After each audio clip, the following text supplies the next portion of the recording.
প্রাকৃতিক দুর্যোগকে উপেক্ষা করেই ৭ রামনগরের বিজয়ী প্রার্থী দীপক মজুমদারকে সঙ্গে নিয়ে এক বিজয় মিছিল অনুষ্ঠিত হয় রবিবার। তাতে উপস্থিত ছিলেন মুখ্যমন্ত্রী প্রফেসর ডাক্তার মানিক সাহা, বিধায়ক তথা মেয়র দীপক মজুমদার সহ এলাকার একনিষ্ঠ কার্যকর্তারা।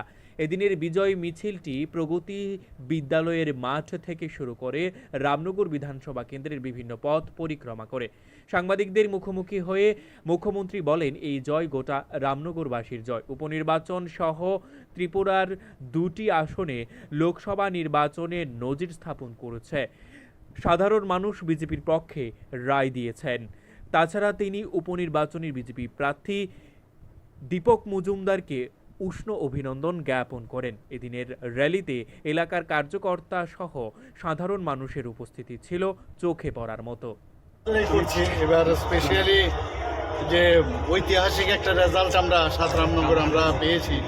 আমাদের মেয়র সাহেবকে আমরা ভারতীয় জনতা পার্টির তরফ থেকে ওনাকে ক্যান্ডিডেট করেছিলাম। আপনারা সবাই জানেন বিপুল ভোটে উনি জয়ী হয়েছেন, একটা record.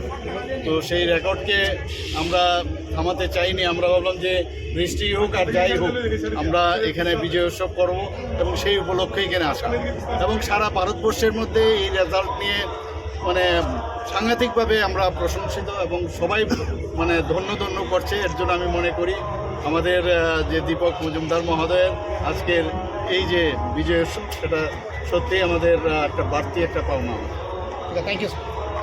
Bureau report, news live 24 Tripura.